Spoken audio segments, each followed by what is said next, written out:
23 minutes after 6 o'clock on CBC Radio 1. Whether or not we ever see photos of Osama bin Laden's corpse, his death has had an enormous impact on people around the world, including obviously in Pakistan, where it turns out he'd been hiding for several years.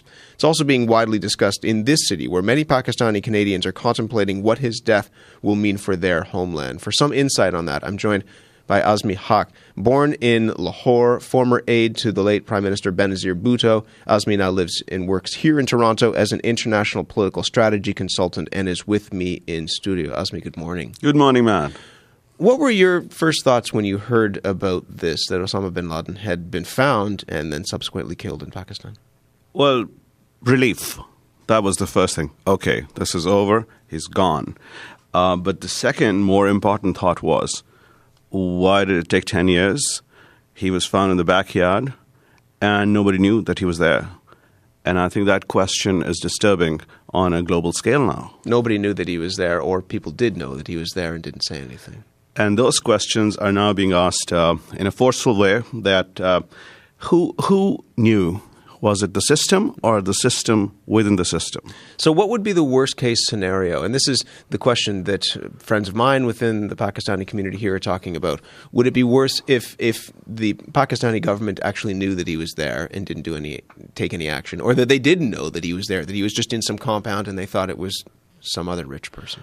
Matt, no matter how we look at this paradigm, it is complex and it is very embarrassing for the Pakistanis.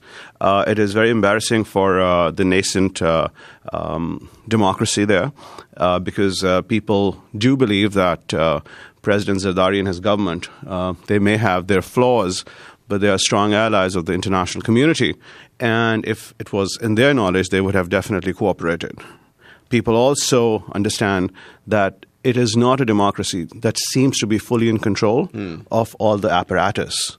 And that entire apparatus is possibly not responding to it the way it should in a democratic dispensation. Somebody made the point the other day that there is no nation in the world that's been hurt more by terrorism than Pakistan. Is that the case? To some accounts tell us that ever since this wave of terrorism started, which is post the recent Afghan crisis, post 9/11, Pakistan has lost about 30,000 people. I don't know that needs to be verified, but the number has to be somewhere there. So there's not a day when Pakistanis do not undergo some act of terrorism. So is there the possibility, I mean, this is just one man, and one man who may or may not have had a lot of influence with the organization that he had helped found, but is there the possibility that bin Laden's death could help stem that tide?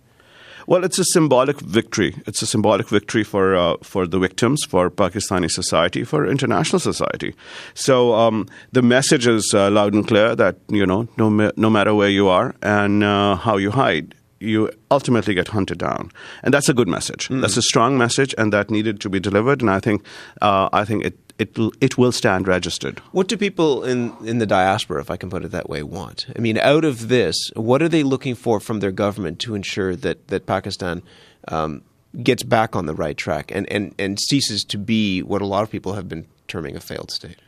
You've answered it. They would not want Pakistan to be a failed state. But look what happens when we have failed states.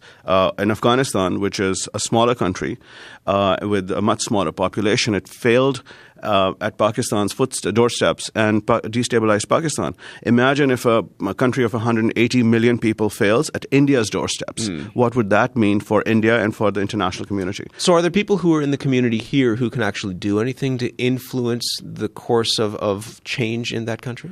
I guess in a big, significant way, and two major ways. The first one is that they have local ties with Pakistan and the Pakistani polity. So the pressure needs to go, and a very clear message needs to go to the government there and to all agencies and to all sectors of society there that transparency, rule of law, and fairness is important.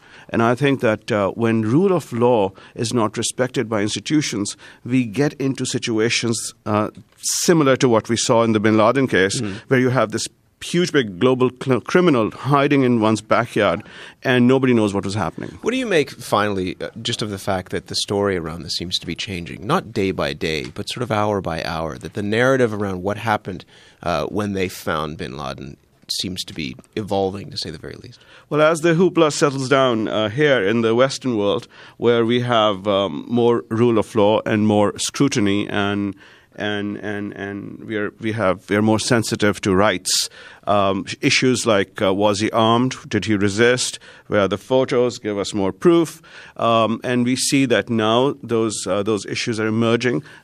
Those issues have become the real story. Whereas in Pakistan, we see a daily change in the story because the government is trying to cover up the embarrassment. It's a story. It's no matter how you look at it. First and foremost, they had bin Laden there for 10 years in their backyard. And the second thing is that American troops invade Pakistan. The Pakistanis say we didn't even know that they came in, and that makes them look very, very incompetent. There's this weird bloodlust to see these photos. President of the United States says, no, we don't need to do this. We don't kind of trot out trophies for people. And yet that leads to conspiracy theories. People say that he wasn't killed. Do you think that the photos eventually just need to come out? Well, I think they'll eventually come out. That's how things play out here. Nothing is a secret. But it's a calculated risk. It's a call. It's a political call that President Obama has made, and I think it has merit. There are people who would say, well, we need proof. And he said, listen, even if you got proof or not, we don't care. We've got him, and that's what we wanted. It's a fascinating story. Appreciate you coming in to tell us more about the perspective from people here who are watching this very closely. Thank you. Thank you. Azmi Haq is a Toronto-based international political strategy consultant, former aide to the late Prime Minister Benazir Bhutto, discussing the aftermath of the killing of Osama bin Laden and what it means specifically for people within the Pakistani Canadian community here.